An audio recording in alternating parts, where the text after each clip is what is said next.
All right, we live. I see you count down. Nice. Nice. All right. Go. It's working out nice already. Yeah. Nice, fresh. Pre-Mother's Day event. Pre-Mother's Day event. Hello, everyone. Welcome to the second episode of Shooting the Shit. I am Lawrence Peterson, and this is my co-host, Jeff P. Jeff P. We want to thank you for joining us. If this is your first time, please welcome.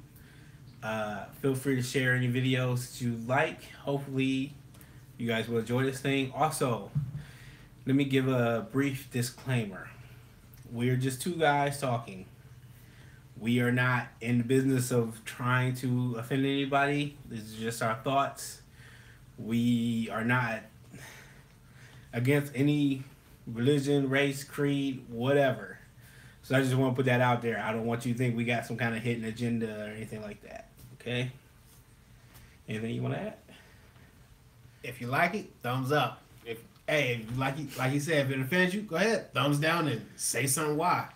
But if you like it, hey, let us know about that too. You know, so we can give you more of that. We can help you out with more of that. If you got questions, throw those out there too. We will respond back to the comments. Yeah. If you guys got any topics that you think you might be interested in hearing us discuss, we would definitely love to have suggestions. We're always open for that, and we always love discussing new topics. And with that said, we'll go ahead and get started. And please subscribe. Please subscribe. We always looking for subscribers. Right. All right. So, is there anything you want to start off with discussing first? All right. You know what? Well, let's start off with number one, this connection between lifestyle and mentality. This came to me yesterday while I was at work. Okay. And I was just thinking about sometimes how people go overboard. You know, you might have people that thinks like everybody's racist and, you know, everybody's against them, or, you know, we black. Sometimes you hear that common thing of like, oh, the man trying to hold me down, you know. Yeah. All right. And it's not saying that there aren't like people racist in the world, because obviously there are, you know. But it's just you can't be looking around every corner for that, you know. And it occurred to me that for some people it's a lifestyle, even though they don't consider it that's what it is, because their mentality is such that that's all they see. You know what I mean? Like, if they get rejected for something or they don't get something, they almost automatically expect something bad to happen, and they just push it towards some way. So, as I was thinking about this, I actually asked the woman that I work with, and it was a woman that I think that a lot of people would describe as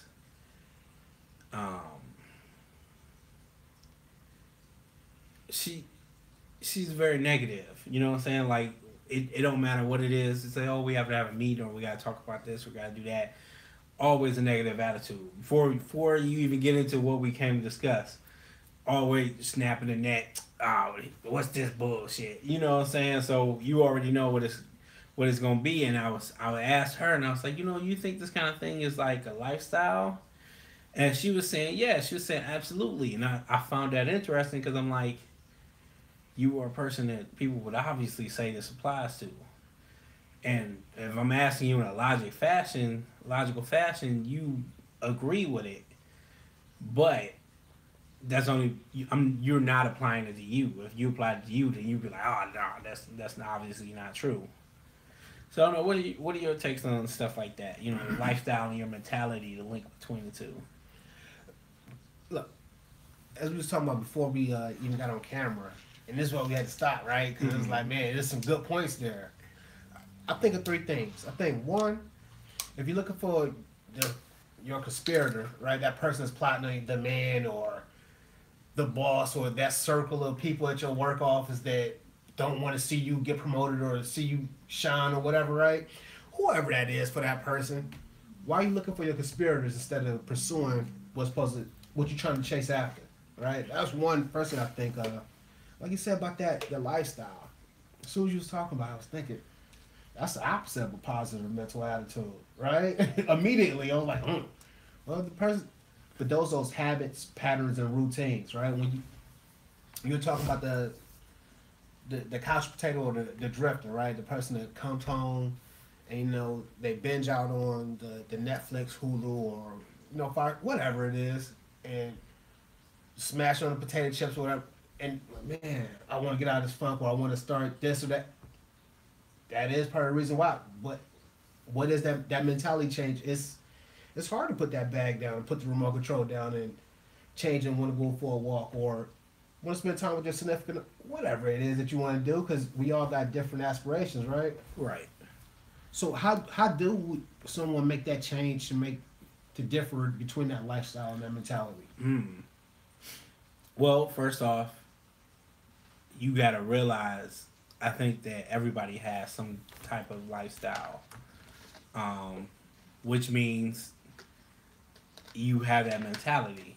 That's the way I think about it. Because I mean, you yourself, I would say you have a very health conscious lifestyle, which I would think you have a very health conscious lifestyle mentality.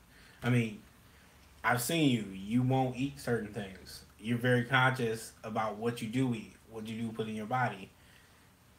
I can't recall last time I've seen you drink anything that was not water. So it's there, but you're just more aware of it. I think if, let's say, certain people we know that they drink and smoke, and not that there's anything wrong with that, but People do what people do. Yeah, people are gonna do what they do. But I'm saying that's all from when you wake up in the morning to when you go to sleep. That is the goal of the day, and that's all you think about. But if you ask them, they wouldn't classify it as a lifestyle. But I think if you were in that position, you wanted to change that. Your first thing you would have to be aware of to say, this is a mentality. You know what I'm saying? This is what I'm thinking. So whatever you're thinking is like your navigational system. You say, I want to go to such and such a Superior, and I don't really know that area. All right, let me punch it in my navigational system. So whatever you're thinking about, that's what you constantly pursuing. You know what I'm saying? I think that's probably comes down to what you're taking in, just like food. You know what I'm saying? Like, it could be television, it could be music, magazine, media. It could be media, it could be just your friends. The social media platform you use, right? Man, fake I news. didn't even think about it. Yeah, All social that. media, that's huge. Social media is huge. I mean, think about it like this. All right, what are you looking at on social media? Who are you idolizing? Who are you looking up to? So it could be, maybe for some people it's rappers, some people it's basketball players, some people it's actors, whatever, depending on your thing. So you look at that, and then like what you're taking on social media. All right, what are you listening to? Do you listen to music? I think most people listen to some kind of music, if not a podcast at least. Movies, I think movies do affect, but I don't know if they have as huge of an influence as everything else. Maybe that's not accurate. You don't have the constant flow of movies as you do like music, because you got, if you say I'm into gangster rap, I can find like 10 people who make gangster rap. You know what I'm saying? With movies, you might have something like Scarface that a lot of people say they're influenced by, but there's only like one Scarface movie. So, I don't know if it has, in a way, it has the same firepower, but its influence is not as on a multiple level. Really? See, I would have to argue that the opposite, because I agree with you. The music, the social media, the whatever, we all take in something that. All right, let's go back to the social media before we come back to the movies. Right? You're saying the person is interested in hip hop artists, let's say culinary professionals, and your favorite hobby, which is knitting or whatever it is, right? Whatever your hobby is. Now you go on Facebook. Let's say you one of those people say, "Hey, you know what? I am going to discipline myself, and I'm only going to use this for this reason, and to connect with my friends, right? My Right. family members is around town or around the state, country, whatever." When you scroll through there, and Billy Bo John got on there a booty shaking contest or little girls twerking or whatever, right? Right. And it starts playing once you scroll through that, you took in a little bit of that. And you're like, man, what is this? How many times have I've done this? I know I've done the scrolling. Like, I'm gonna go check the next 3 people, right? And see something stupid. Yeah, Donald Trump fist punched a midget, right? And somebody, I'm like, that's stupid. You don't get no like, no nothing. You skip. But how many of those do you take in a day, right? Yeah. I can't believe this person yelled at me when I walked out of the line, Yeah. right? And it does affect you. How many times have you heard the stuff that goes viral, right? It affects you. It affects you emotionally, right? Mm-hmm. When you see people getting killed, you're like, man, that's messed up. That just changed you. So that's why I think it's the same thing with movies, because if you watch nothing but, and I'm big into movies. I enjoy it. I think you can learn a lot. You can model what we was talking about last time. Yeah. But if you got people watching horror movies where people just going out mass murdering, killing people and crazy, it might if you got 50 people watching it, you might have somebody that is going to be negatively affected by that and think that's okay. Whatever they think, but I think it does affect us. Now, how much does it affect the person? It's different from person to person. Yeah. Yeah, now that you unpacking that a little bit, I have to agree. Because, I mean, if you look at, let's say two shows. You say something like Jerry Springer, and then you say something like Love and Hip Hop. The damage those 2 shows have done to people is Crazy. astronomical. Right. Yeah, I mean, dude, you will see that behavior. You will see so many people replicating that, and you be like, why? And I don't even think they realize it. It's just what they've been taking in, and it just seems like a normal response because I guess it's what they view so often. And you be like, why are you doing that? They're modeling that. They are modeling that. Wow, Yes. They are modeling that. I didn't realize, but yeah, and that's why because I'm in school right now, and I didn't know who Cardi B was. We said Love and Hip Hop. They unpacked that for me and said, yeah, Cardi B's taking over the game. She's made it from stripping, from Love and Hip Hop, and something else. But it was like none of these things were like, you didn't win a Nobel Peace Prize. You didn't write out a book. You didn't, change somebody's life for the right. No, it might change somebody like, oh, I don't want to be like, or I want to try like, cool, that's your cup of tea. Have your beverage, enjoy it. Right. But like you said, how many people has it affected negatively? That's their path. And it's like, everybody can't take that path. How many Cardi B's tried that and do you not know?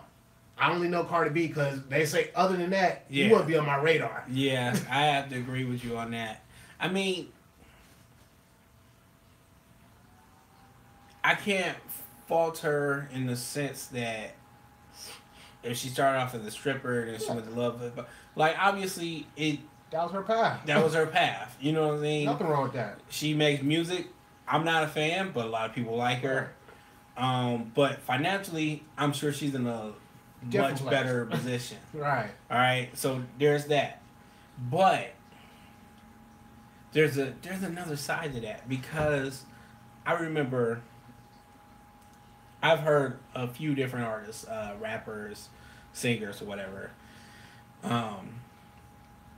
They will say, well, we have a responsibility to speak on social issues. And I always thought that was odd. I was like, why would you have that responsibility? And I still don't agree with that. Like, oh, well, if we're rappers, we have a responsibility to speak out against these injustices. I think if that's what you feel you want to do, by all means. But I don't feel it's a responsibility. But I do think that you have a responsibility to be aware of that power you have from the position you are in, and not to use it in a Detrimental, reckless manner. Right. Yeah.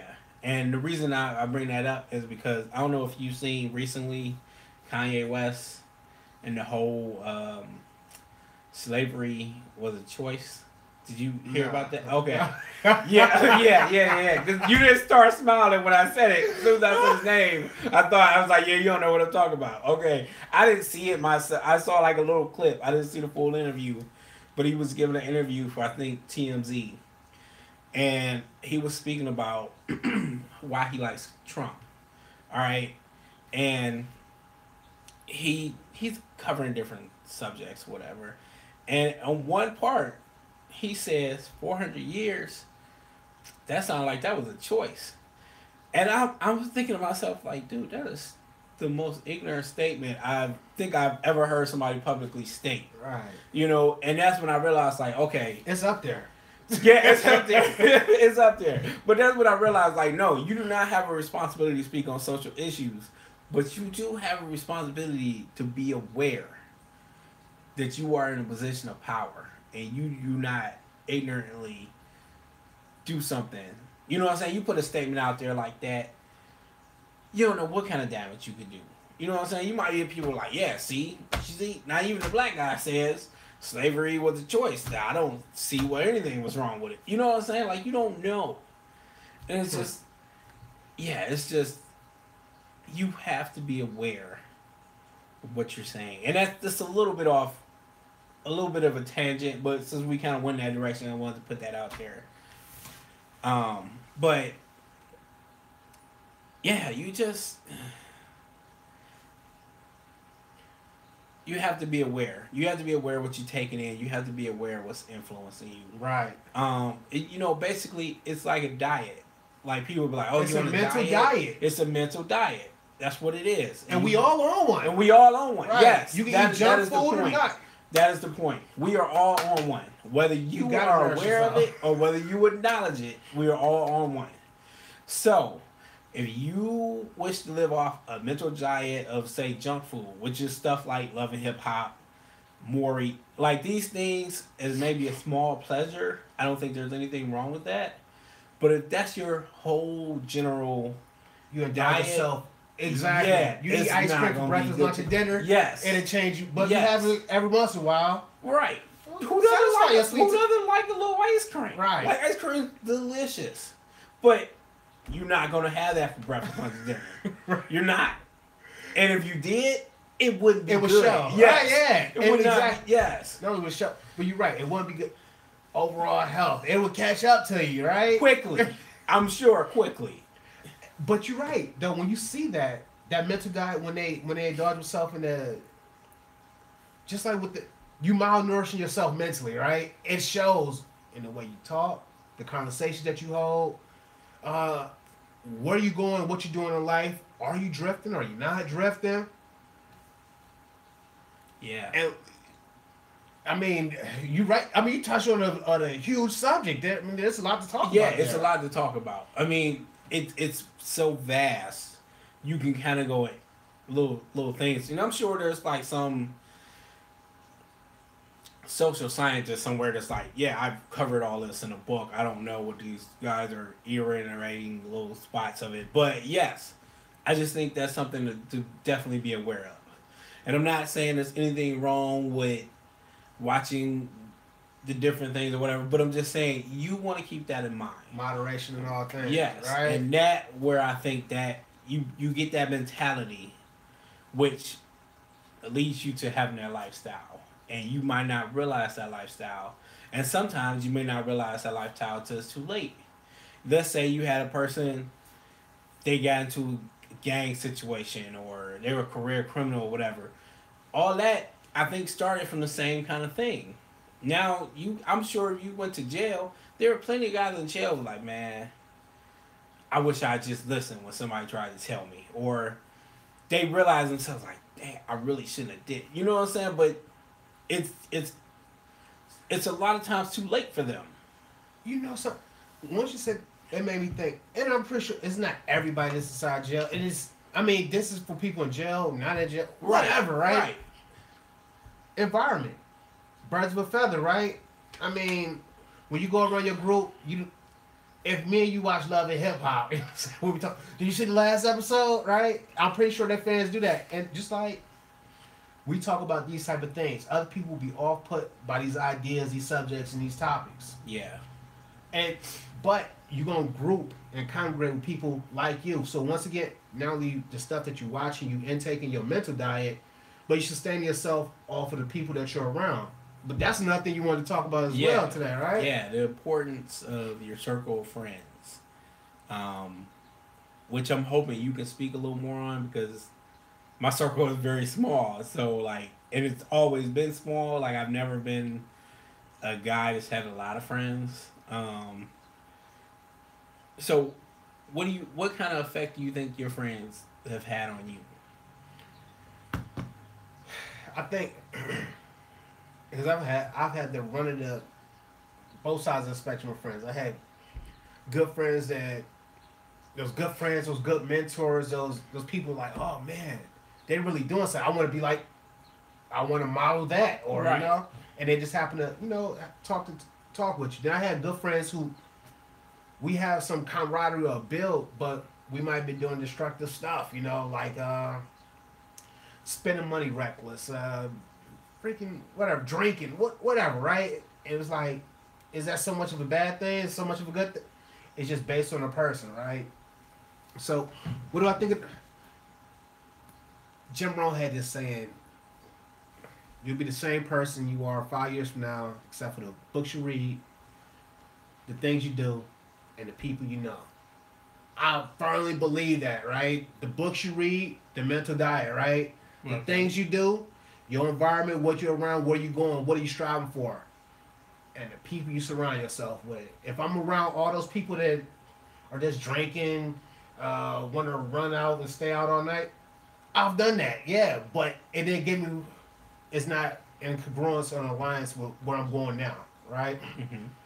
And that don't mean I need to be with these friends all the time either. I mean, sometimes I want to be by myself. I got that lone wolf syndrome. I feel you. I understand. Yeah. That's interesting. Because I found myself realizing that I've changed. Like, I've grown, I think, very much from the time that when I first noticed the growth, because you growing all the time, you're changing all the time. But when I first really started to realize the growth was when I first got married. Okay. I started realizing it was a change. Before that, I spent much more time with my friends, and you know, when you get married, it's more of a commitment. Like you got to spend a bit more time with your wife. I mean, she's your wife. Yeah, you want to. Your wife. Yeah. So there was that, and that didn't seem so much an issue, but I could see the effects a little bit. You know, that hanging out 6-7 times a week now become like a weekend. It becomes a weekend every week instead of every day every week, you know. And those weekends were great, you know, but it in a way you can feel a little more distance in between you and your friends. And it sounds like a bad thing, but I don't think it was a bad thing. Because it felt like I started growing more into myself. Because their influence wasn't as heavy. You know, back when I was more into my group of friends, I was very nonchalant. Like, you want to do this? You want to do that? I'm good. Whatever you want to do. Like, I didn't really... I didn't have a preference. You know, so I was fine doing whatever you guys want to do. I'm enjoying the company. And as I got married and as that changed, I started to develop more of a taste for things. You know, okay, I discovered I like doing this.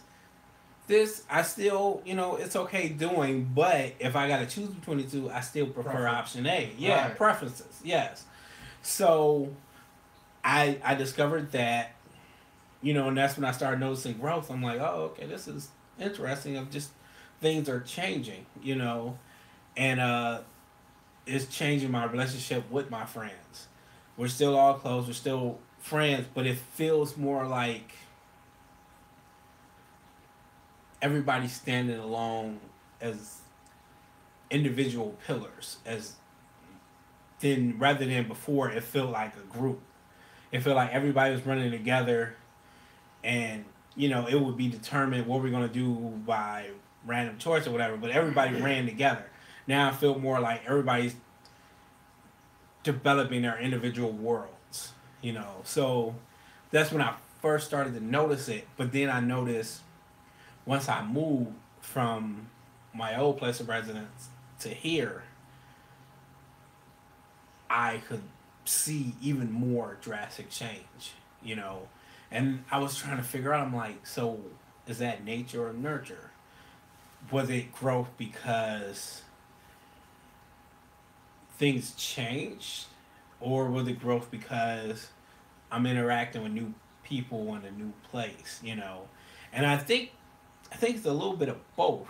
Right. But it's interesting for one, because when I look back, I'm like, I don't know how exactly I became this person I am. I know I love it. Right. I mean, but I don't know how that happened. Like, I couldn't have really planned it. It's sort of like you're going down a river and all right, you try to shift here, you try to shift there, but you're not fully in control. That's what it feels like a little bit. And it's just I was like, man, like it's just interesting. Like a guy asked me just the other day, a guy I work with, he said, if you could talk to the 8-year-old you, do you think the 8-year-old you would be proud of the person you became? And I was like, absolutely. You know what I mean? Like, and it's just everybody can't say yes to that. Everybody can't say yes to that. Like, I wake up in the morning like happy who I am as a person, but it's weird because you only know what you know, but you assume that everybody feels like you. So when I see people who don't have that, I'm like, it just seems odd to me. But I'm like, man, like I love the person I am. Don't get me wrong, it's not that I wouldn't change anything or anything like that. But yeah, I love who I am. And just I've grown so much individually, but so much of that growth also came from my friends. And so much of that growth come from, all right, it's like 3 stages. Like, all right, first you got your friends, and then you're kind of finding yourself, and then you're finding yourself in your friends. You know what I'm saying? It's like 3 stages of evolution. And I just like, if I didn't have those friends, if I had stayed with some of those negative friends, it'd be different still. It'd be different still. And I don't know if I would be as happy as I am or where I am at. So it's just the influence of your friends is it's such a huge factor. And you don't want to, like, loyalty is very important to me. Right. It's one of my very important things. And I would never be like, I don't want to be with this guy because he's too negative or this and that. And I've had that. Like, I had a friend that was super negative. The energy vampire. The energy vampire, yeah. Energy calm, whatever. Yeah, everything, And it's like, I could never have broken away from that because I would feel like I was being disloyal. Now, he ended up breaking that off with me. Like, he didn't want to be friends anymore. He never explained the reason why. But I was hurt. I was hurt by that. That was like my boy. But after some time, few years, I would look back and I'm like, you know what? I'm really glad that he did that. Like, it was for the best. It was for the best in the end, But yeah, that just that friendship, man. Your circle of friends is so important. because everything you're saying, I definitely agree with the people you're around, even if they're not your friends, right? Your boss, your co-workers, Right. if you got a club that you're a part of, right? That leadership, whatever role, church, whatever, it's people around, and I think we all need to take a look at that. Those energy vampire, right? Those people are like, man, do I really have to be? Is it time to sling low, cut those people out of your life? Because how much easier and significant would your life be? I mean, you don't have dragging dead weight. You don't want to pick up the phone. You don't want to talk. It feel awkward. It's some tension. It's some physical tension. Yeah. It might be something you got to address. You talked to me earlier today. I had a similar situation. Like, man, this is a real good friend. I don't want to have that. A lot of us don't want to have that hard conversation with your friends, you know. Yeah. But real friends don't write fake answers in the mirror. Yes. So yes. I agree with you. I think it's the friends, because I think we talked about this before too. This is why I agree with the whole reading, because I feel when I read, those authors are becoming my friend. It's like a pen pal. It's a pen pal. He or she is talking to me about a particular subject they are very well versed on, very passionate about, and they want to share it with me. Somebody else have to pick up the book. I get it. That's not what these authors are doing, but that's how I feel. And that's when your friends talking. Your friend got other friends, but when he talking to you, it's like, all right, what's going on? Oh, you got something you want to share? I want to hear. I want to know. That's that part of that friend, that exchange, right? Right. And you get to develop those different ideas. Because when you're talking about your friend, I started thinking about how a bunch of my friends got into boogie boarding, right? You introduced me to martial arts, right? Reading. I have friends introduced me to that, telling me reading is fundamental, everything. At my last job was written inside of a book. You really want to know, hey, this is how you get ahead of your peers. This is how you... But it also helps you develop and become a leader, because when you become a leader, it's different between likership and leadership, but I also think there is a relationship there, right? And it don't have to be a relationship built on tension. It could be some compassionate... People develop their leadership styles however they want to, and I think that comes back to that same thing. And so it's those environments, definitely your friends, because your friends are people you talk to more often, you spend more time with. Mm-hmm. So definitely something there.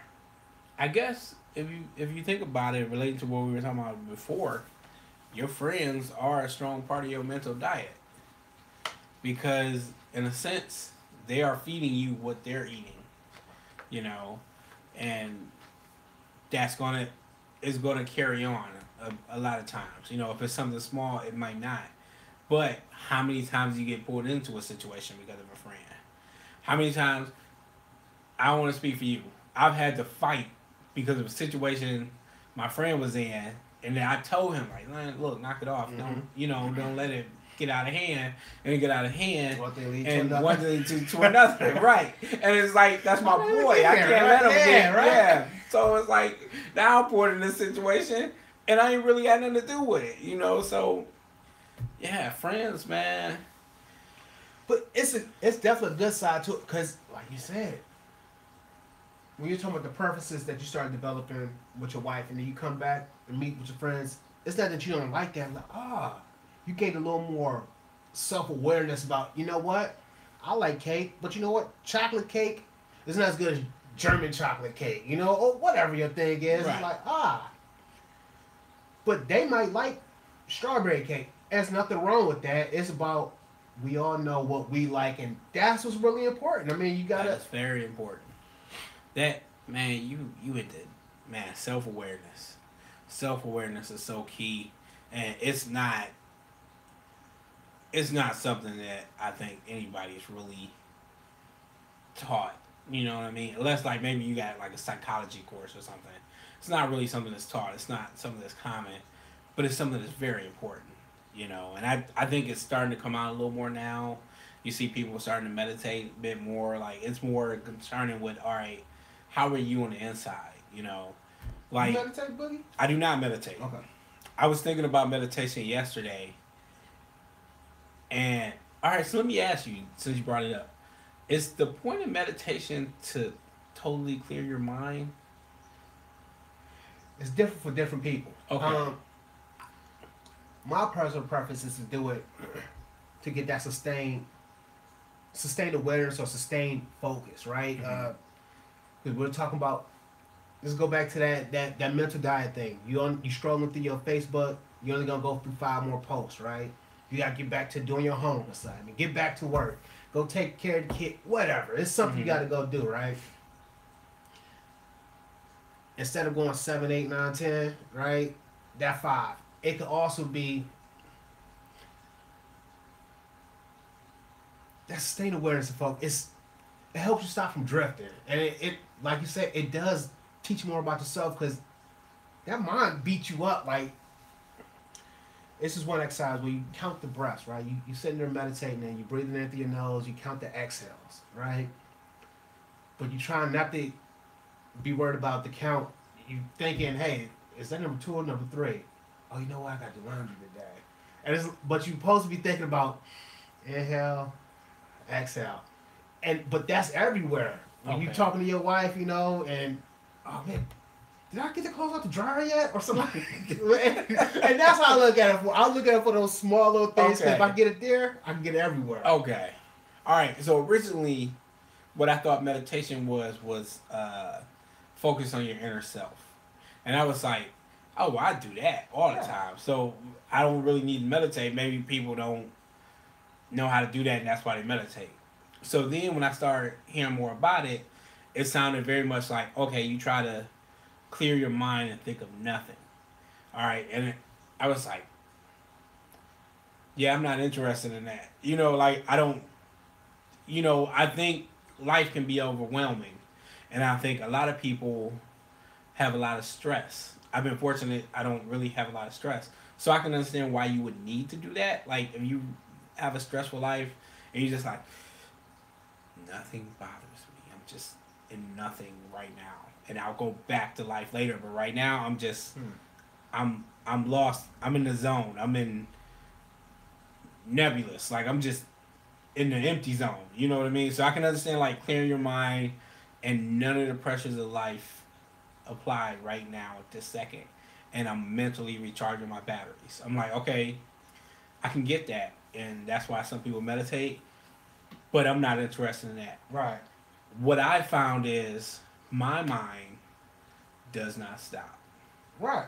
My mind, no. I know what you mean. Like the mind is always going. No. I mean, I am constantly thinking about everything. Right. Like I'm constantly thinking about, all right, I want to do this. I want to do that. I need to do this. I need to do that. And I found that works for me. Right. I very much enjoy that. And it makes me very happy. So keep doing it, right? I'll keep doing it, yeah. So like, it works for me, and so yeah, meditation is not really a thing I'm interested in. Okay. But again, I don't fully understand it. So maybe my opinion on that will change later. But for me right now, I'm very happy with my state of mind, And this video is not about meditation. Right. But and I think some people do use it to blank out, and if something is super crazy going on, all right, look, I'm not going to go over there and punch my boss, right? Right. I mean, that's very helpful. We all had those thoughts. Right? I think some people do that for those stressful times, right? People with PTSD flare-ups and whatnot. Hey, look, if that's the goal, then that's the goal. I think that's the point, though. Know what you're using it for.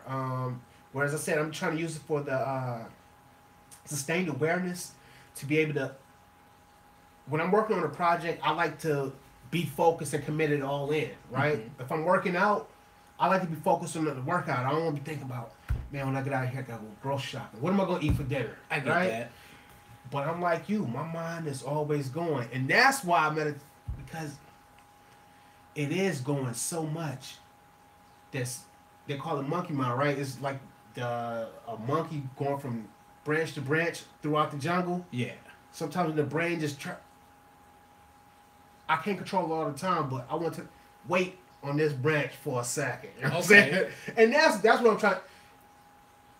Physical training, that's my mental training. But just like you said, I don't just use it exclusively like that. I use moving meditation, the working out, and all that. So I'm using it for a bunch of different ways. For the overall, it's my mental diet. It's part of my mental diet. Well, you know what? Now that you bring that up, I have heard people say, as far as working out, that like focuses the mind and revs it down. It's a form of meditation. And yeah, it's a form of meditation.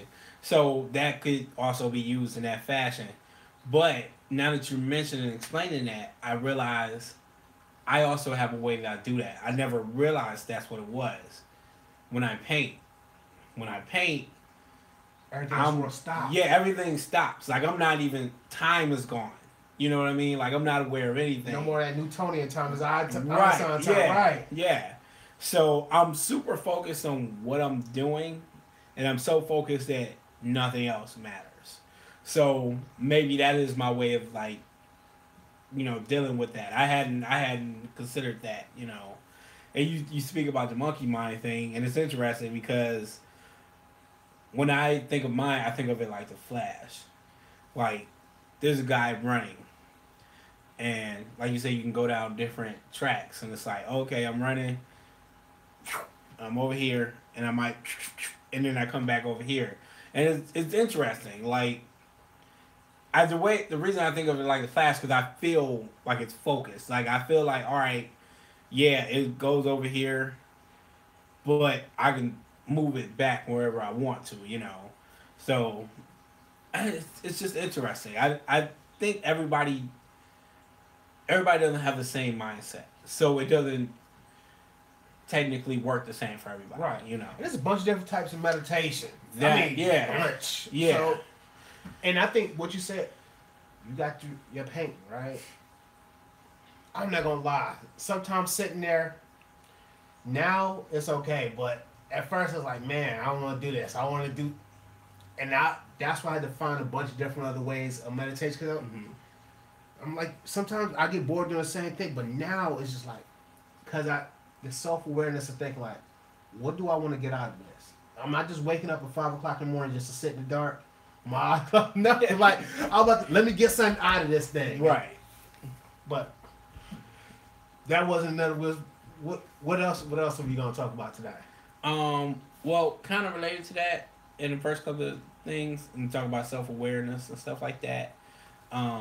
We spoke about the circle of your friends and your influence. All right, so all your different social circles. You have your family. You're born into your family. That's good and bad. Like we all got family. We love.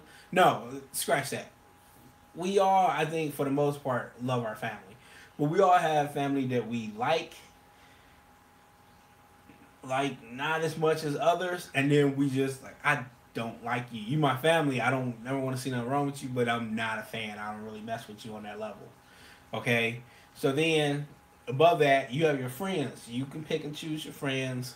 Sometimes you get friends almost by accident. Like I have friends that I was friends with one guy and the other guy was friends with him, and then I got really cool with him, so right. There's friends and you get choice. The third one, which may be the most important as far as your life as you grow older, your choice in a mate. Your choice in a mate is so important. And again, very much contributes to your mental diet. Definitely. Because what kind of energy does that other person have? What kind of energy? Back? Right. Right. What are they giving Somebody you? always on your back, right? Oh, man. I spoke about and this that's at guys work. and girls, whatever, Yeah, right? whatever you're into. But I'm Right. just saying, like, for me, because it's different. I know some people, they love to go at it. And, hey, if it works for you, it works for you. I am not that guy. They don't feel loved if they, Yeah, I'm not that guy. I don't like to argue. I definitely am not trying to do a screaming match. None of that. That's stress. That's stress that I don't yeah. want. Yeah, I'm a very peaceful, happy person by nature. I need somebody that's going to complement that. So the choosing of the mate is so important, and I just think so many people just don't realize that, and that's going to affect you so much because when you hit 21, you are now playing for high stakes. All right, below 20, was it 21? You can drink. 18, you're legal. All right, so below 18. Below 18, you can kind of slide on some stuff. They'll kind of look over on some stuff. But above 18, you playing in the big leagues. So what that means is it's important. It's important if because everybody doesn't know what they want in life or what they want to do in life. But if you know or you got an inkling or idea what you want to do, you need to have a mate that's somewhat going to match up with that. Because if that's not the case, you can end up with somebody trying to drag you down. Sabotage. So many. And sometimes they don't even do it on purpose, and right? sometimes they don't do it on purpose. But it's just so many factors that the choice of a mate is so important. I cannot stress this enough. So important. You know, the last thing you want to do, you trying to climb and build whatever kind of life you want, and it's just dead weight is just holding you back. And that can come in so many different forms. You know, so many people might be in a situation where they hate the person they're with. The person they with don't like their job. Person with don't like their job. They suspicious. It's a bunch of stuff. Yeah. Right. Well, where you at? What you doing? Who was you with? Mm-hmm. I don't like your friends. Whatever. Right. I don't get the phone. Yeah. Dude, the phone. Dude, if you gotta go for my phone, why are we together? What's the point? Because you don't trust me, and you can't really we can't build really anything without trust. So it's just so many factors, man. Like I so many people, they'll have like children, not even a child, children with so many different people, and I'm like, what are you? When I was 10, I vividly remember this. I was walking down the street. My sister lived up the street, on the same street. And I was going to see my sister, and I was going to go play with her and her brother, and we would all get together and play. And I was 10, I was walking down there, and the thought occurred to me, I said, you know, when I get older, I want to get married, and I want to have all my children by the same woman. Because I don't want my kid to have to go back and forth with his brother and sister at a different place. You know, it just didn't, like, I understand shit happens, but it's just like, that's not what I want. That's not the kind of life I want. I agree with you. And so obviously going forward, that was in my mind, you know, and I was like, I don't have several baby mamas or anything, you know. And people were like, yeah, he was lucky. Not really. That was your mentality. Yeah, that was my mentality. Again, the mental diet. Like, that's not what I wanted. I know that wasn't what I wanted, so therefore, I don't touch that. Like, if it looks like it's gonna go in that direction, there's no reason. Like, if I'm dating you, and I know I want to get married, I don't understand why more women don't have this process, because women think about marriage much more than guys. Most women plan their marriage when they're like little kids, like under 9. I want to get married, I want to do this big thing in the church, and that's cool, ain't nothing wrong with that. But if you know that's your goal, and you're going to be interacting with guys, isn't that something you want to keep in mind and say, hey, can I see myself marrying this guy? Because if I want to get married, and I cannot see myself marrying with this guy, there's no reason for us to be together long term. And I know so many people that have children just because we were together passing time. And that's how it happened. Or I was with her, and I had this other girl on the side, and we was passing time, and I got a kid on the side. Like, it's just weird. I'm not here for judgment. I'm just saying, it just doesn't seem like the right path to go on pursuing those goals. Not trying to talk down anybody that may have done that, My mother, when she had me, wasn't married, so like I'm not trying to give people shit or anything like that. But I'm just saying something to consider the importance of your mate.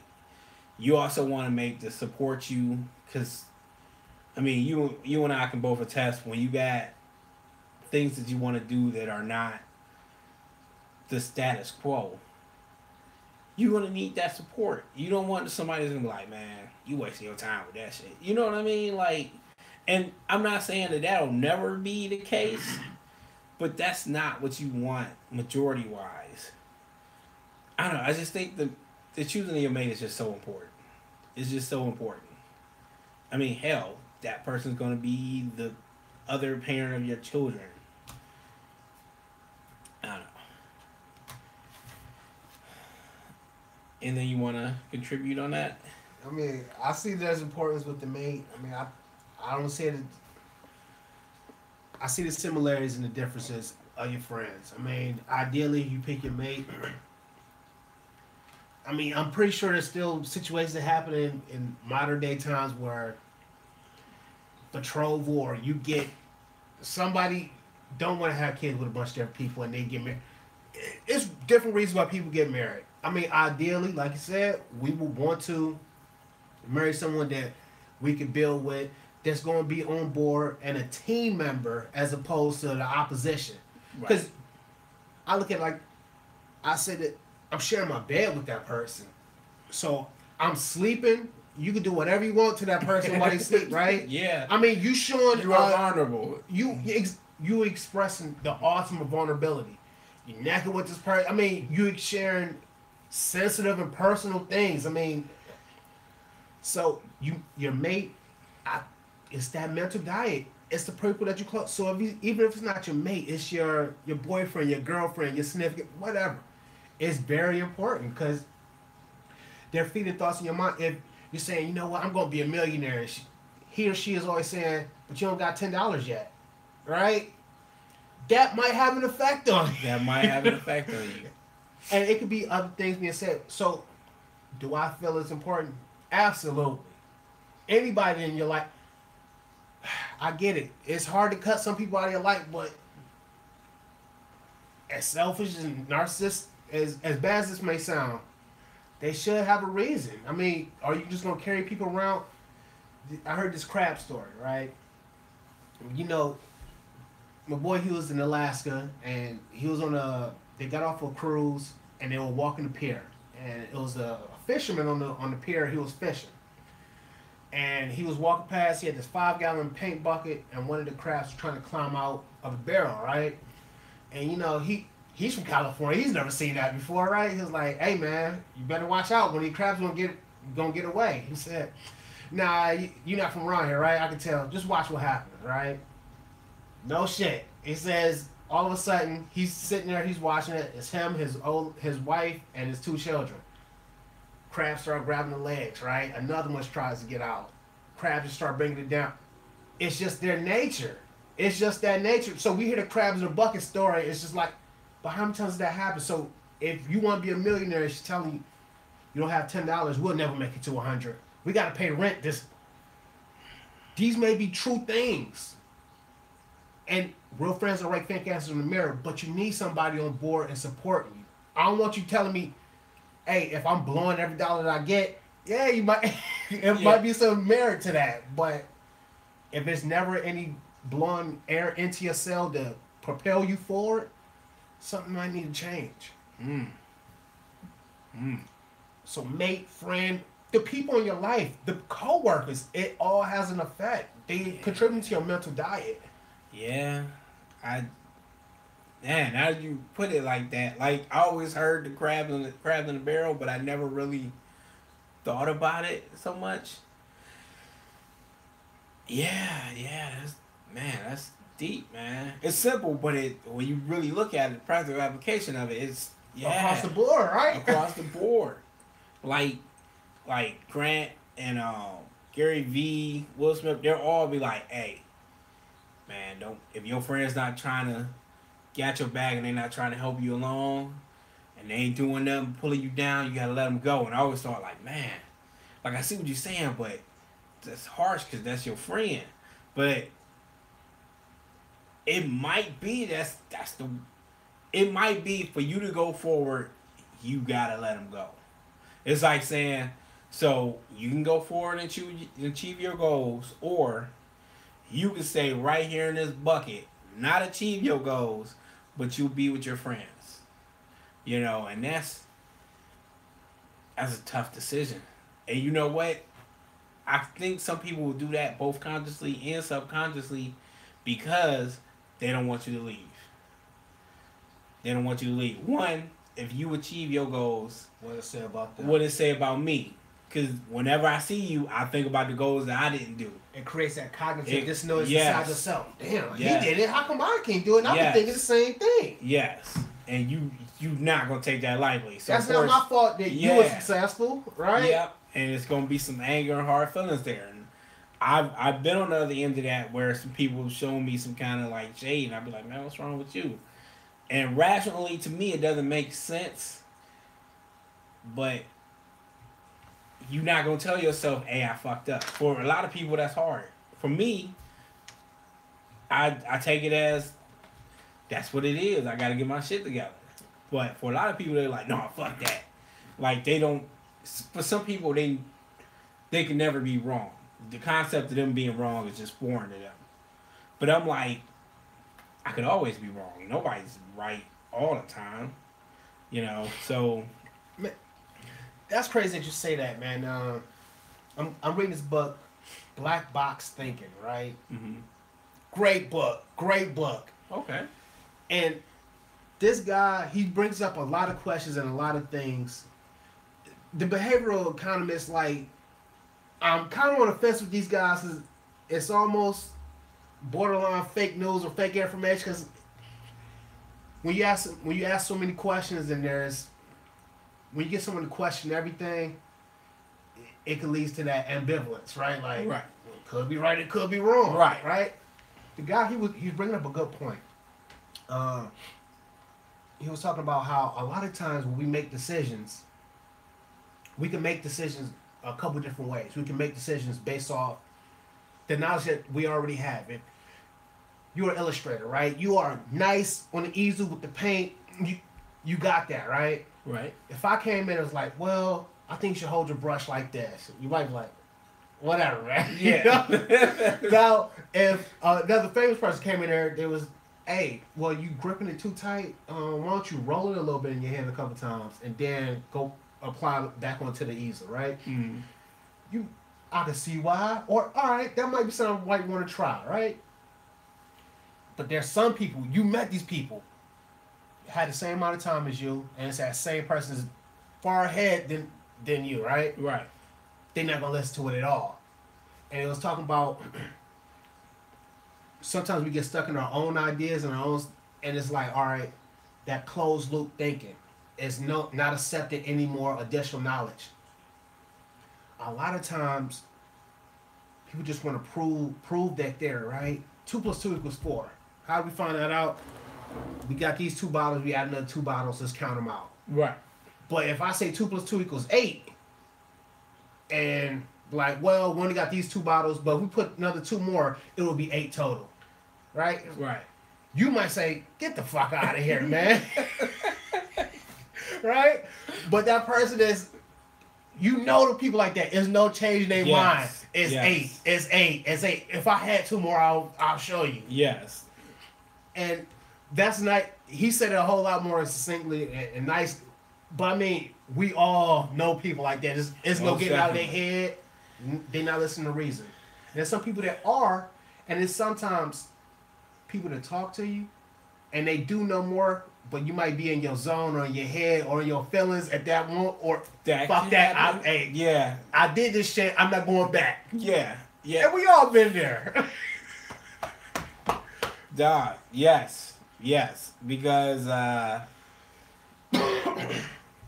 had that on like a couple occasions, and yeah, especially if you made a little progress, you like, dude, all right, if I do what you saying, it feels like I'm going backwards. Who's trying to go backwards? I had to struggle to get here. Who's trying to go backwards? So I understand what you're saying.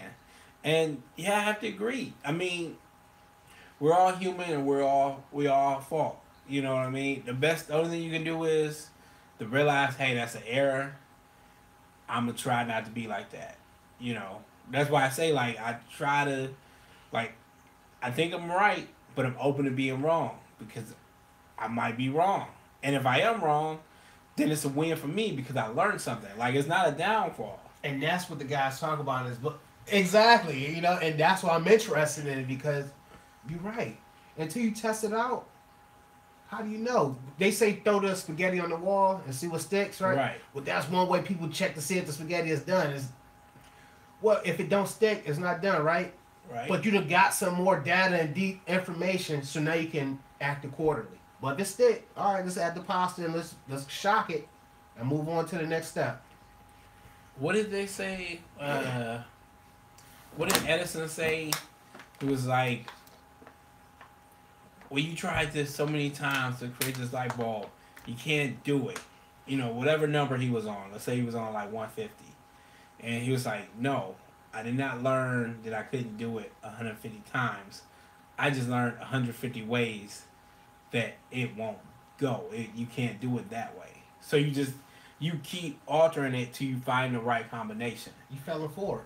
You feeling forward, yes, and that's I think that's the attitude you have to have. Like if you like you said, closed off thinking. As soon as you said that, I was like, oh, that's a brilliant term for that. That's what it is. It's saying this is I'm not letting anything else in. You're inside of your mode. You inside your mode. But here's the problem: if what you got in there is not going do it, you got nothing. You screwed yourself. Like why would you block yourself off? You know. So yeah, that's why I say you got to be open. You got to be open to maybe somebody says something that I don't know. Like who am I? I'm not an expert on anything. So maybe even though I try to study and learn, somebody else can come along and oh no, this is how you do it actually. Oh, that makes a lot of sense. Thank you. Now that guy maybe I would have got there, but that guy might have saved me years. Cut your learning curve. Cut my learning curve. Like, why wouldn't I want that? No matter if it's 10 seconds or 3 years, help me out. Yeah. Help me help myself. Yeah. Because I want to help you if I can. I'll help you in any way I can. Most definitely. Most definitely, man. I think we're all trying to... Those of us who are trying to grow are trying to grow.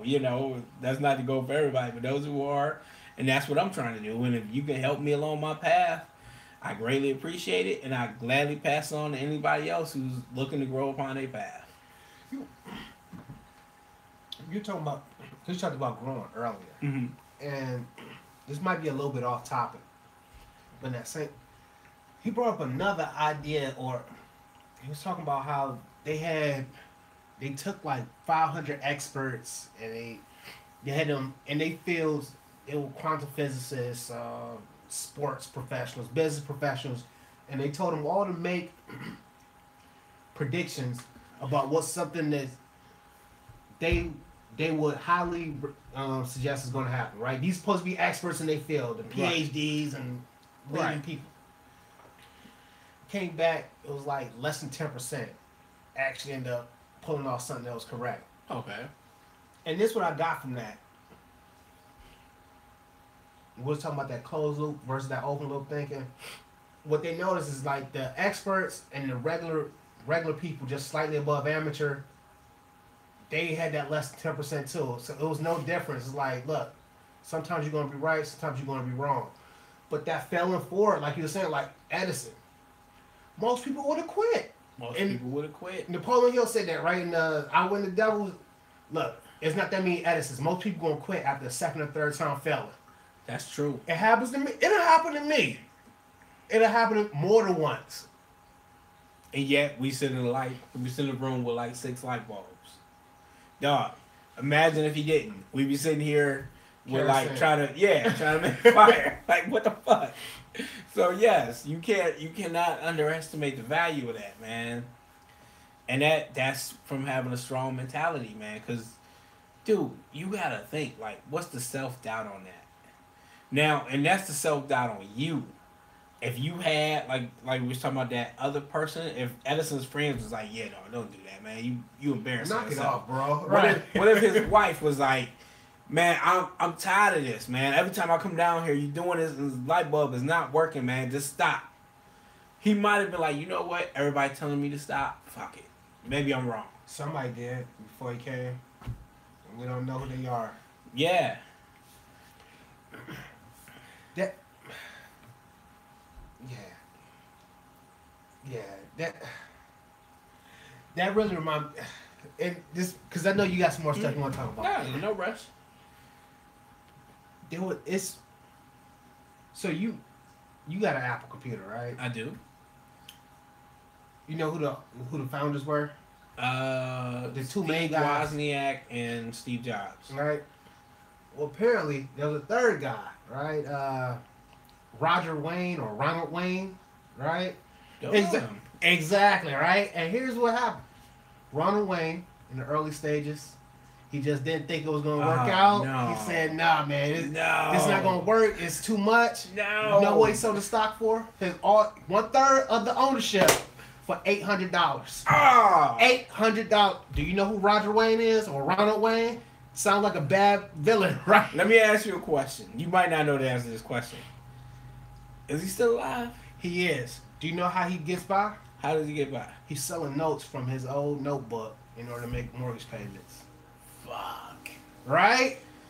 So when we talking about the Edison's, if I've done it, have you ever done that? Quoting yourself like, I can't do that. And come back to kick yourself, see some, or you do it later on. And you'd be like, It's not as how much smart. progress would I have made if I hadn't stopped? Yes, I've done that. So we can't. I think that's lesser all of us. Don't Ronald Wayne it, right? I know he'd be like, man, Yeah. fuck you, man. But yeah. I feel bad for him, man. I just feel bad. Dude, I might have jumped in front of a train. I ain't gonna lie. Can you You know imagine his family that? don't. Yeah, but like, man, nah. Dude, That's not now he got a wife. His wife is on his ass. Right. I gotta drive this piece of shit Taurus. I could have been in a new Mercedes, and you want to sell them? Get the. That's why I'm fucking your brother. Like you don't know. I mean that's the other side of that. If you see something, Sylvester Stallone was talking about that when he wrote Rocky, and he was like, I went to him, and they was like, oh, this is great. This is great. Just we'll buy it from you right now. And he was like, all right, but there's a catch. I want to star in it. No, you can't star in it. You've never acted. You've never acted. And he's like, man, they like, look, we got big movie stars at the time, Burt Reynolds, all these people. It was like, oh, this will be a great hit. But you got to sign it over. And he's like, man, I know if this thing turns out to be a success, I'm going to jump in front of a train. He was like, I know. I just know it. And he was like, I'm not doing it. And he hadn't done any acting. And if he hadn't did it, if he hadn't stuck to his guns and stayed committed, if he had just took the money, you wouldn't know who the fuck Sylvester Stallone is right now. All right, yeah, you got Rocky, Rambo. He's done other movies, Bulls, right? Yeah, he's done other movies, but all those come after Rocky. Right. The Rocky franchise alone has got what 6-7 movies in it Easily. easily. What, 5 main Rockies and then what, 2? How many in Rambos? Right, yeah. The dude is the franchise king, man. Right. He got those expendable movies. Like you don't get none of that without him doing Rocky.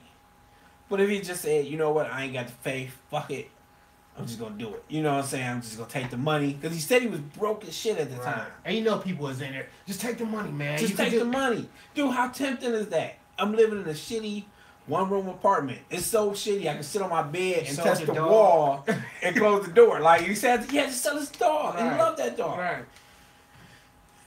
You think it ain't tempting to be like, hey man, we give you 2 meals. You know what I'm saying? Hey, what do I say? Like, come on. I got nothing but respect, man, because that's a tough choice to make. Because what if it didn't work out? Now you didn't get the money, and they just passed on it altogether. Now you just asked out, you know. But yeah, man, just holding that faith in yourself is just. You gotta bet on the house. You gotta bet on the yourself. house. Yeah. Yeah, you only got one life, man. You only got one life. That betting on yourself or betting on the house, I firmly believe that's an immutable truth, because are you gonna get the dice and shake them and throw them down to bet on somebody else? Probably not. I mean, you get your hand of cards. You playing to win. You're not playing to fold. You're not playing just to tie. You playing to win. Yeah. And that's life, right? So I mean, but like you said, I know somebody had to be. Come on, man, take this money. Look, they're not gonna give you a higher deal than this. The first time you got an agent, right, and you know got a hit. You know, it's like 5 guys telling you that. Like, look, here go the money, cash. This is more money you ever seen in your life, man. And you know, niggas get nothing better than this. The sleaze guys probably going to their family. Here, look, I'm gonna take you out to dinner. Tell him he needs a son. Yes. And you know, you got the people that's close to you, maybe you sharing your bed with, or they done got that close confidence with you. And they trying to do the best, right? It's like, man, y'all think he'll get. It's not they don't believe it. They like, want man, the best for exactly. you. It's not that they rooting against you. They want the best for you. But if you got that crab, he might have sold that for $250,000 or 25, whatever, right? Yeah. But you're right. Him doing that and going that distance. That's why man. we know Sylvester Stallone. Yeah. And who could have predicted what that became? That's the thing. Like old boy Wayne Reynolds. Was it Wayne Reynolds? Roger Wayne. He couldn't have predicted what Apple became. If you would ask Steve Jobs and them back then, they couldn't have predicted what it's Apple. What do you think computers? What do you think? You think Apple? You think Microsoft? Some people think Dell, because, dude, get a Dell. All right? I don't even know if Dell still make computers. But you think Microsoft and Apple. That's it. Hey, you want to get a phone? What's the first phone come to mind? iPhone. The name is in the name. Right. You can't say phone and not on some level think iPhone. That, man, yeah, it's one of those things that just like, as high as your goals might be, what you're trying to achieve, you cannot phantom where it could go. And that is just like, that's why I say I get excited about the future sometimes, because I don't know. I didn't predict I was going to be here. Like, if you would ask me, I was like, yeah, man, I want to buy a house over in Shaker Heights somewhere. And Monica asked me yesterday, she said, do you think if we had moved out like a year or so after we got married, she wanted to get an apartment. I wanted to stay there. She was like, if we had got that apartment, do you think we would own our own house right now? And I was like, no, because I think we would have got comfortable. And then once you got comfortable, it would have been no reason to really take the risk. Those years start flying by. Yeah, those years start. I was like, no, we'd probably still be in an apartment right now. And I'm like, even if we did, we probably would have got a shitty house, because I didn't know shit about houses back then. Like, now I watch HGTV. Like, I'm not a house expert by far, but I know what I like at least. You know, you improved your mental diet, and now you got some right. Some Now I got some right. some knowledge. So now I know going in, I like certain things and I don't like other things. You know, how easy it is to sell you on something that might be shitty if you don't know nothing about the whole thing at all. I think we are the guy. We are the guy. Right? Every time you go to buy a car, you be like, fuck. If I knew then what I know now. It's 25 horsepower. Yeah. And then you done made that commitment, so the next time you go around, it's going to be when you get another car, you know? So, yeah. Yeah, man. It was a big thing that you wanted to close out with. It was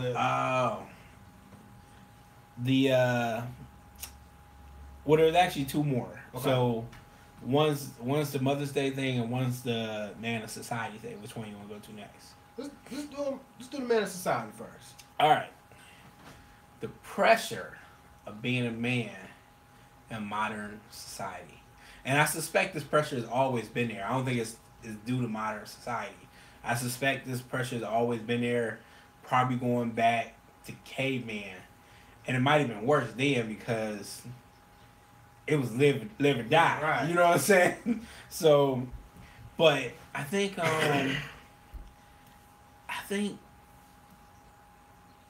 I know everybody these days try to say men and women are the same. That is not my belief on the subject. Science has pretty much proven that it's not the case on the subject. But men and women are not the same. We don't think about things the same. We don't do things the same. And the outlook for both of us are not the same. So, for example, if you are a woman of adult age and you live with your parents, you know what? Let's put a number on it. Let's say 25. All right.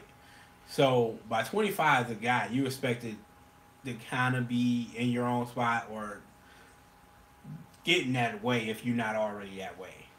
So at 25, you are a woman and you live with your parents. It is not even an issue. It is not looked at as a negative in any fashion. But if you are 25 and you a guy, that can be looked down as like, man, you a dude. Why are you still living with your parents? You know, Michael B. Jordan. You know who Michael B. Jordan is, right? All right. He still lives with his parents, and people was talking shit about him.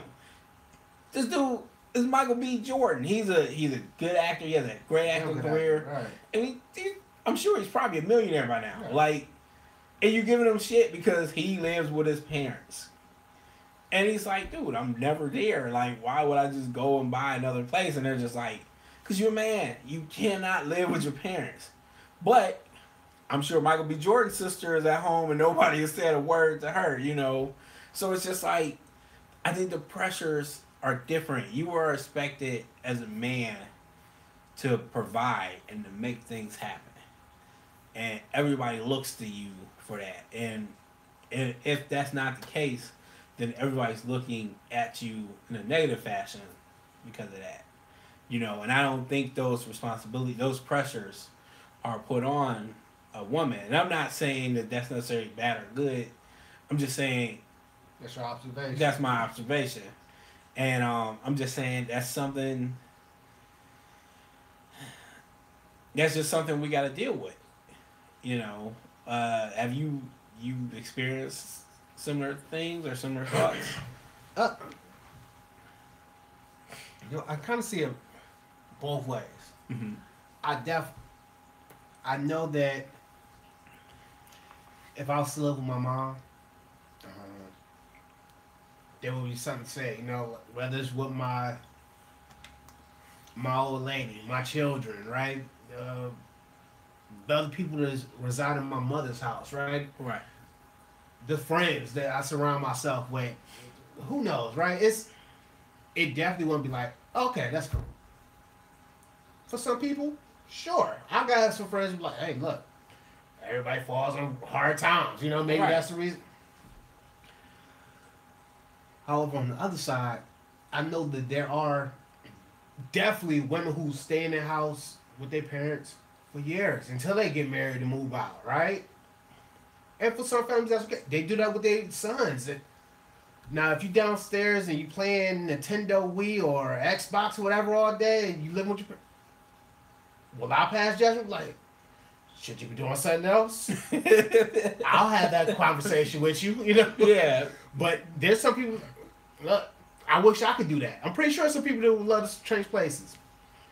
But I also think that there are women, and I've met several of them that they hold themselves to a different standard, right? If you had a daughter, you're gonna hold her to a standard. You fucking right. And that's why I think some people just had that parent that was like, nah, daughter, you're not gonna have a short dress on. And it might start out as that, but that turned into, I need to have a job. I don't want to be living in wealth. There's nothing wrong with what. If that's what you gotta do, that's what you gotta do. What I'm getting at is some women, they're just like men, like, this ain't enough. This ain't cutting it. This is not enough. I always think of this when a lot of times when I'm about to do something crazy or something stupid, like we were talking about the eating, right? I do eat some shit that I know I shouldn't eat.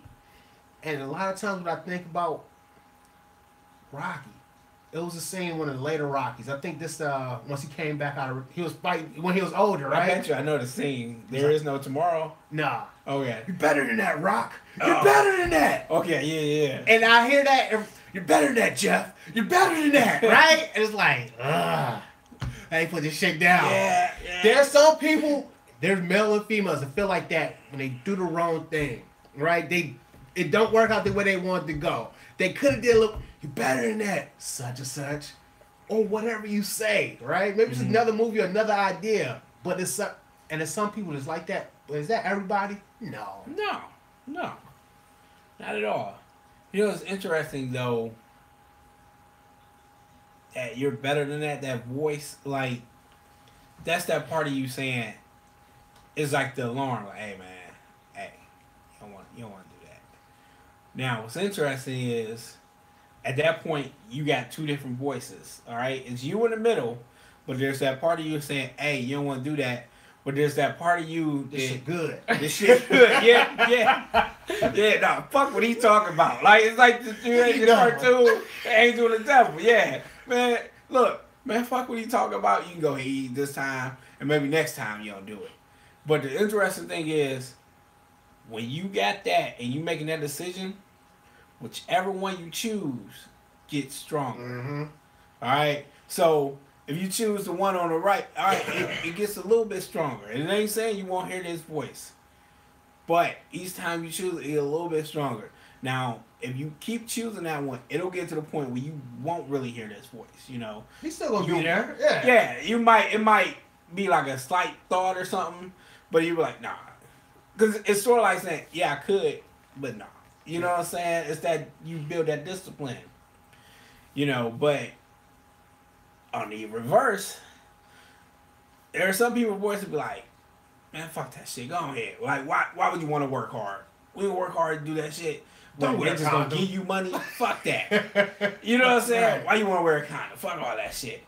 You know, man, look, they going to work and they gotta work and work a shitty job and get some money. Man, go fill out that form and get that money. Get the form and they gonna deliver you the money. You ain't gonna get off the couch. Yeah, fuck that shit. You know what I'm saying? Like, the path of least resistance. Right, the path of least resistance. Now, and one thing I try to say is keep in mind that it's, like I said, one gets bigger, one gets smaller. So, if you go down the line, and then let's say, oh, well, you've been on this for so long that we've cut down your money or you no longer get any money, it's much harder to try to flip that and be like, all right, I gotta go work. Like, you know how difficult, you ain't worked in like 15, 20 years. You know how difficult it is to go and get a job now? Like, that shit is hard. Or you third, fourth generation welfare queen. You gonna be the one, you know what I'm saying? You grew up in this direction. You gonna be the one to say, I'm going over here. That's what your environment, mental diet has told you the whole time. There are no vegetables, it's only potato chips and cookies. Only potato chip and cookies. You live in fun land. So yeah, it's but man, and this is why we record these things, because we're just having a conversation. It's like there's a whole bunch. You're right. Feeding out, you can feed either one, right? One gets stronger and better. It's taking down that path. I look at it like this. You in the jungle, and you ever been on a walk through a trail or a metro park, something like that, right? They got dirt trails, they may have paved trails, and sometimes you got to cut through the grass, right? Right. I look at it like, at that point in time, you walking down that it's just a dirt trail or there's no trail, and you go this way. There's a whole bunch of brush this way where you have to be moving stuff and stepping through and knocking down spider webs. Right. Some people just don't want to mess with that, man. I'm gonna stick to the dirt trail, or you know what? I'm going to another park. Follow the pavement. I'm gonna follow the pavement, and that's okay. You might have options, but for some of us, sometimes you walking down that grass plain. That's like. You knocking down all those spider webs, you moving all those trees, and you're right. You get somewhere like, oh shit, it's just a cliff, and I ain't gotta turn around. But you've been traveling so far. How many trees do you need to go back? How many rocks and rivers did you pass? Yeah. And who wants to go back? Right? Yeah. It's that much harder. Now you got to do it twice. Yeah. This guy, I had this leader. I didn't like him. It was a punishment. He he's like, you'll get stronger. You'll get stronger. You'll work together as a team. Because I told you I got lone wolf syndrome. Well, he had me do this. It was a severely. I had to go knock down a whole movie theater in Iraq. It was a wooden shed that they made. And they put a tarp. They had seatings and all that stuff with a sledgehammer. That's why they gave me a sledgehammer. They said we'll send the truck every 2 hours so you can load the stuff up. Dude. And yes, exactly. Oh. And you know what? Told me, hey, you gonna get stronger or you gonna start working together as a team. That was one. The second thing he told me after it got done, while he was saying that, fuck you. I'm getting that look like fuck you. I'll do this shit. But no, at the end, it was like, you'll get stronger. It's easier to play catch up. I mean, it's easier to maintain than it is to play catch up, right? And I feel that's true. Is it easier to go on your walk in the mornings and do your couple push-ups every day? It's just 20-minute walk and 5-10 push-ups, or is it I'm gonna do an hour on Friday and 50 push-ups and you haven't been doing nothing? Yeah, it's much easier to maintain it. And it just adds up. You nickel and dime yourself in a positive way. Like you said, you building it up. It's how, man, sleep in, man. You tired, man. You stayed up late. Man, it is good. But, yeah. Low battery. Oh, no, it's cool. It's just low battery. Okay. But definitely some truth in that. Definitely some truth in that. Yeah, most definitely. But I feel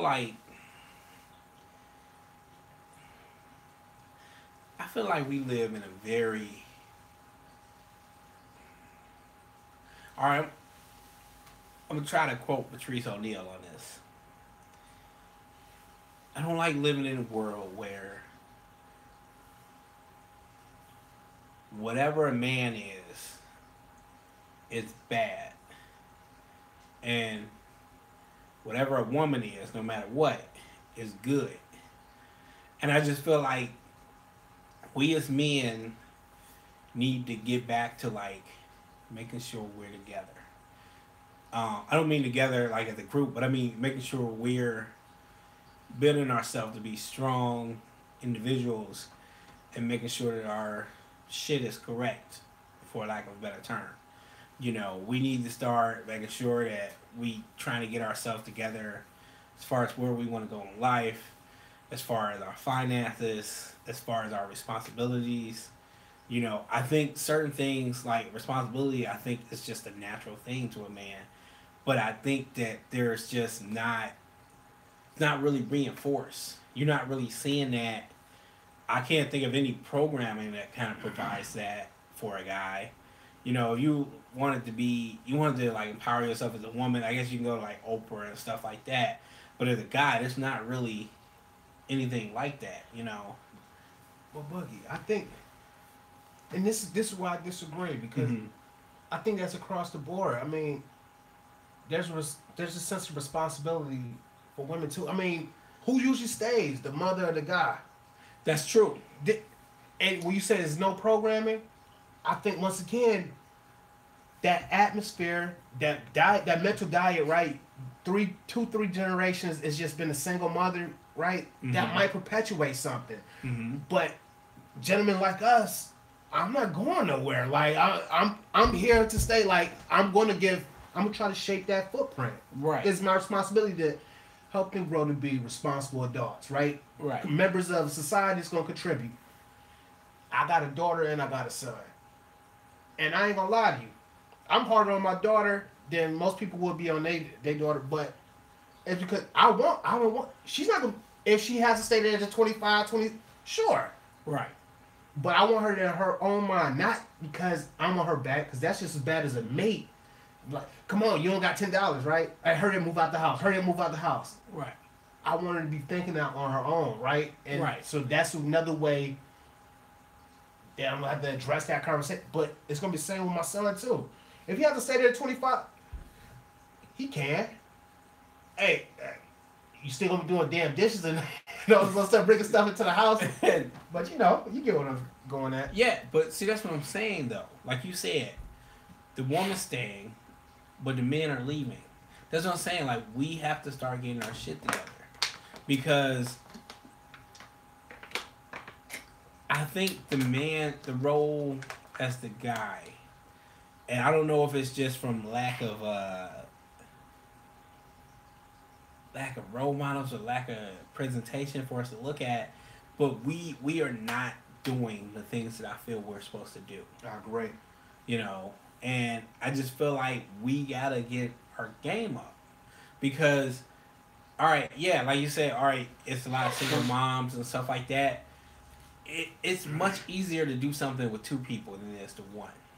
Significantly, okay? And traditionally, I'm not saying this is always how it has to be, but traditionally, the guy is considered to be the head of the household. So, if you got the guy moving in the right direction, it's much easier than to have the woman leaving in the right direction, because the guy is somewhat designed to do that. But also, if I'm doing this and maybe you're not doing your full potential, at a certain point, you're going to look at me and be like, man, let me try to catch up to this guy. If that's direct, like I know so many people like PJ, oh, we don't eat, like certain women we know, we don't eat certain meals or certain kinds of food or something. And it's usually because, oh, the guy I'm messing with doesn't do that. I'm a vegetarian because we're together and he's a vegetarian. So it usually follows suit. And I think that's kind of natural in a certain way. So I think, like, as guys, we gotta step our game up. And then, like, you got a lot of women, they're going to college more, they're getting better careers, and it's like, dude, I'm sure you didn't be driving, and you stop at a stoplight, you look over, and you see a woman driving a really nice car, and the guy in the passenger seat all laid back, and you like, that looks odd, you know what I mean? But it's like, you should not be taking the laid back position. You should be like, okay, my woman's doing good, I gotta get my weight up. I gotta do better. You know what I mean? Like, I'm not saying that you should compete with your woman anyway, but I'm saying is, there's gonna come a time when she's gonna be like, you know what, I'm tired of dragging dead weight.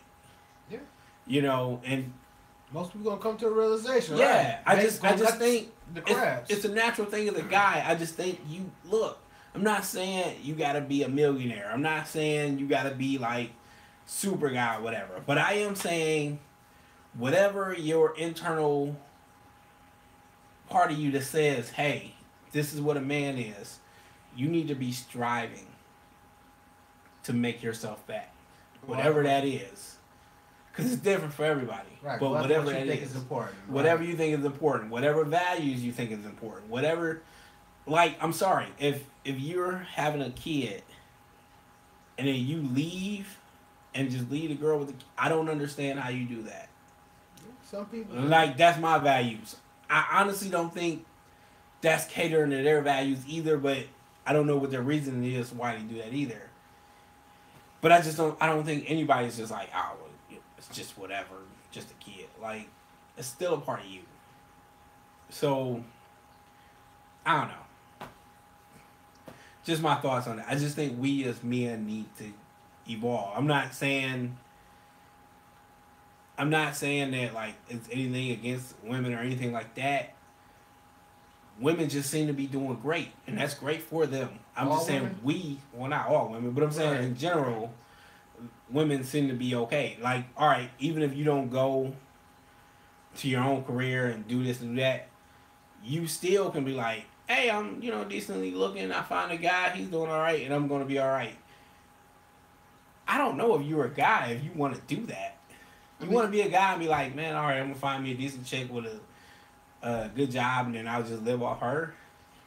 But see, and that's why I disagree because I've been in these. I've seen the trophy husbands. You know, like honestly, you know, I mean, and I'm dead serious. Like, I've never seen that. man, and this. As soon as you're saying this, this is what I'm thinking. I remember this one night I was in the Dominican Republic, right? Mhm. I was at this little small little boutique restaurant, and I'm there. I'm there with a young lady, and there's this lady. It was, I don't know if it was a French or a German accent or whatever, but she was speaking English to. It was obviously a boy toy. It was a Dominican young man, and like she was in her late 40s, early 50s, 20. She's paying for everything, and look, you're in a position where you could do that. I'm pretty sure it's other women be like, "Oh, you shouldn't be doing that, right?" And I'm pretty sure she got homegirls think, "Oh, hell yeah, you go, girl, right?" Yeah. And there's other people that got all different types of different responses to that. But that one instance, is she the only person doing that? Are there other situations where other people are? So I'm with you. Do we need to step up? I think all of us need to step up. If you're not where you want to be at in life, then take that onus and start reforming that how you want it to be. Yeah. Yeah. But you're right. As the male, if you in the typical relationship, right? And I know 2018 you got It's a very Right. broad, typical relationship. but but typically they say anytime there's two Marines or more in one location, one becomes a leader. So if you with your significant other, one of y'all is a leader. Okay. And if you both choose not to lead, well, what do you want to have for dinner? Well, what do you want to have for dinner? Right? We all played that game before, right? Yeah. And, but we all been in that game. What do you want to have for dinner? Oh, it's like, nah, we had that last time, right? Yeah. So, Yeah. and each time is different. Each response is different. It's based on the situation. But you're not going to know what you want to do until you have that self-awareness. You know what you like. And you start making those decisions. And you get better at making decisions, right? Start being decisive. That's one way that men or women, because it's some women that run their relationships. And some guys that want that. Nothing wrong with that. All right, that's true. That's true, but and I could be wrong, but I think in like you said, there's that scale and that balance, and sometimes it's high, sometimes it's low. But I think every person wants their equal, and that's hard to find. I'm not saying that. It's You so know, many- that's, it's so many yeah, people so in the many world. people, so many different kinds of people. But I think in their heart, everybody wants their equal, because there's going to be times where I'm going to be strong, and there's going to be times where I'm going to be weak, and I'm going to need you to be like, man, get your ass in gear and go handle the situation. You know, so you need that. I think you need that balance. But I mean, if it's a different situation and they're fine with it, hey, you know, that's their whatever. You know, but yeah, just I don't know. I just want to see men get better. I agree. You I know, want to see us all get better. I want to see us all get better. But I'm not a woman, so I'm not looking as closely at their side as I am. Sometimes I see guys, I'm just like a little disappointed. You know what I mean? Tell you the truth, I guess I'm just not like when we brought the Kanye West thing, right? Mhm. Some stuff just outside of my radar. Look, you don't want to be part. You want to be part of my group. It's a zombie apocalypse, right? Am I Right. really worried about what the other camps doing? True. How they survive? True. Fuck them. If they all die, we going inside to get their food and get guns and ammo, right? Right, So right. we find out.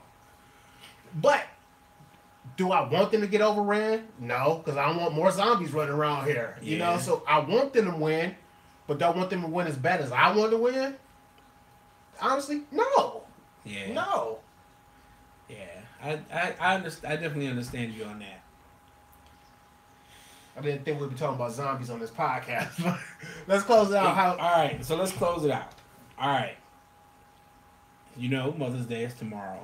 Happy Mother's Day, ladies. Happy Mother's Day, ladies. So basically,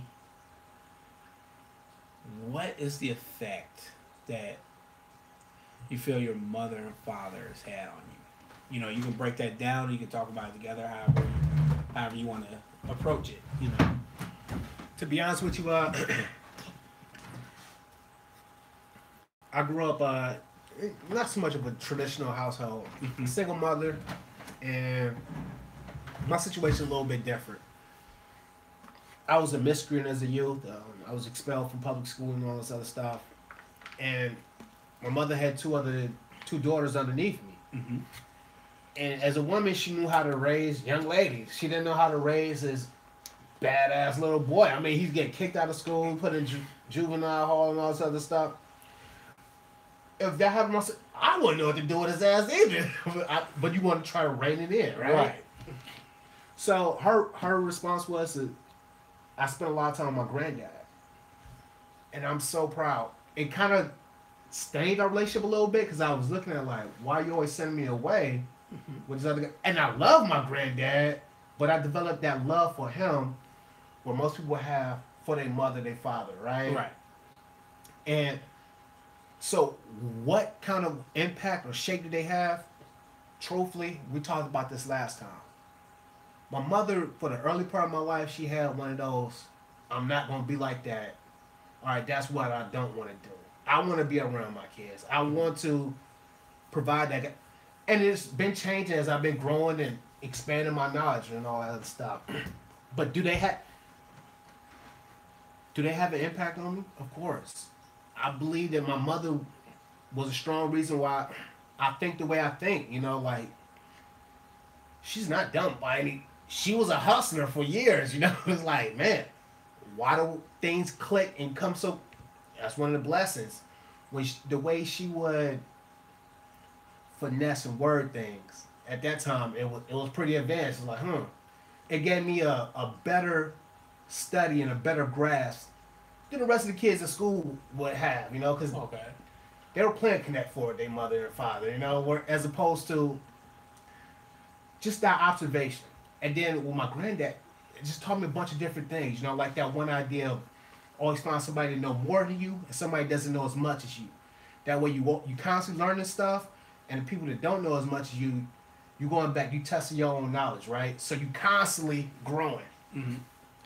So that's what but if I had different parents, it would have been a totally different situation. Like, what was yours like? My childhood was, I would define it as rough, although there are certain family members who would disagree with me on that. But for me, my mother had me when she was young. I didn't know that, of course. When you were a kid, you had no concept of time or anything. They older than us. Yeah, they older than us. You don't really think much about it. So, my mom had me when she was young, and basically, I just remember her being out a lot with her friends, you know, and we're not throwing shade at our mother. We're not throwing shade. We're not throwing shade. I'm just telling you what happened. Yeah. So I just remember her being out more with her friends than actually being there with me. And, that, of course, caused the issue. Because I'm like, well, it's my mother. I should be with my mother. And, that wasn't really the relationship we had. So, like yourself, I got put with a grandparent. I was with my grandmother. So, grandmother, and we lived in a house where, like, the grandmother's there, and then there are different kids there, and they're kind of in and out. And then they have kids. So, like, I would interact with my cousins, and sometimes different uncles and aunts and everything like that. So, I spent more time with my grandmother than I did with my mom. And I think my grandmother set the foundation for a lot of the ethics and morals that I have today, little things. Like, we always went to church. I was never really in the church. Like, I tried, but it just, I couldn't get into it. She was trying to give you morality. Yeah, but she was trying to give me morality. And that's fine. That came through, But I just remember different things she would tell me from out of the Bible. She would always say, like, different things about, like, Ten Commandments. And I was like, oh, okay, all right, don't steal, stuff like that. And she would always say, like, this one always stayed with me. Treat people how you want to be treated. And that, I think, helped me develop a strong sense of empathy as far as like how I interact with people and thinking before I do something. Because she would always tell me like, all right, think before you talk or think before you take action. You know, so like so many things that like how I operate today. I feel like she just really modeled that blueprint. Mm. My grandmother just, man, I just can't. Without her, I wouldn't be who I am. Right. Like, just she put in all the groundwork. You know, That experience came out. It worked out favorable. yes, it worked out. It wasn't quite at that favorable. time, but It wasn't at that time. You know, Same here. there's various amounts of discipline and stuff like that. But all in all, I mean, all in all, man, if she was here, I would thank her today. You know, my mom, as I said, we had a rough, rocky relationship. But I learned quite a bit from my mother, but I learned in a different fashion, and it helped me because learning in that fashion from her helped me carry on how I learned later for life as well. I learned by watching her make mistakes, and then being like, I'm not gonna make those same mistakes. Like I mentioned earlier about my father and his kids, it's that same mode of thinking. I would see her and be like, she would drink or she would smoke, and I'd be like, all right, I see her doing these things. I see the effect of these things. I don't want those effects, so I'm not going to do that. And it's like, I don't have to make that mistake. I can see her make it, and then I just won't do it. And just like that applied to so much as far as like interacting with people, what I chose to do with my time. Should I have children one day? How I choose to raise my kids, you know. Like she tended to make a lot of promises that she never kept. And I was like, all right, so when I say something, that's it. Like if I say I'm gonna do it, if I can't do it, it had to be a strong reason as why I couldn't do it. Because if I say I'm gonna do something, I like to follow through with it. Why? Because when my mom would tell me she would do something, she would not follow through with it. And not only that, she would not have a good answer, an explanation as to why. Not only that, she would get quite upset for me even asking why. So it's like I learned so much from her, like just from watching how she interacted, how she did things. And you know, like this is all like now. You know what I mean? Like, or not even just now. Like I realized some of this growing up, but I can be more emotionally detached from it now to think more rational. If you asked me this when I was earlier, my emotions would have took over. I would have might have stated things differently, because we didn't get along, and I was never a big fan of my mother. But now, as I look back, I'm like, those things had to happen for me to become who I am. You know, and I just accept it. That's just what it was. You know, it is what it is. Your past experience define you to help you become who you are. And I bear her no ill will as far as that. You know, like I said, I felt differently in my younger age, but now I don't. You know, I don't feel any negativity towards her. You know, and again, that's all from like internal stuff. Like people would be like, "Oh man, well you had Nintendo, or you had this, or you had that," and I'm like, "Well, that's true, but I don't replace that." yeah, that was the payoff. That was like, here's your hush money, go play in the corner. You know what I mean? And people would be like, "No, you were spoiled or whatever." It's like, dude, I just wanted to hang out with my mom. Like I didn't give a shit about the Nintendo or whatever, you know. So it's anyway. I'm getting off. It's just yes, those things define who I am. My mother. I think I've been fortunate enough to say I've had 3 moms. I had my mother who gave birth to me. I had my grandmother who helped raise me. I also had a godmother who helped raise me. I would go see her in the summer, and you know, I'd fly out to California, and just she was very nurturing. She would try to install certain things to me, and I think those things like played a major part in who I am too. As far as my father lived directly across the street, and when you say that, people think like, oh, okay, you mean he lives around the corner. No, I mean he literally lives directly across the street. I could pick up a rock from my front yard and hit his house. So it's very weird that being that that's the case, we didn't really have much interaction. But because he wasn't there, or we had little interaction, I didn't bear any ill will towards him because it was just sort of like he wasn't really. He was another face. He was just another face. Yeah, like I interacted with my grandparents, and that was awesome. And I had aunts and uncles, and that was great, you know. And I had a little sister, you know. So yeah, there's that. But as far as him, like I didn't really feel. I don't recall feeling anything one way or the other. But when I became a teenager, now my father passed when I was like 11. When I became a teenager, I was like 15, 13 to 15, somewhere in there, was when I realized that I needed him.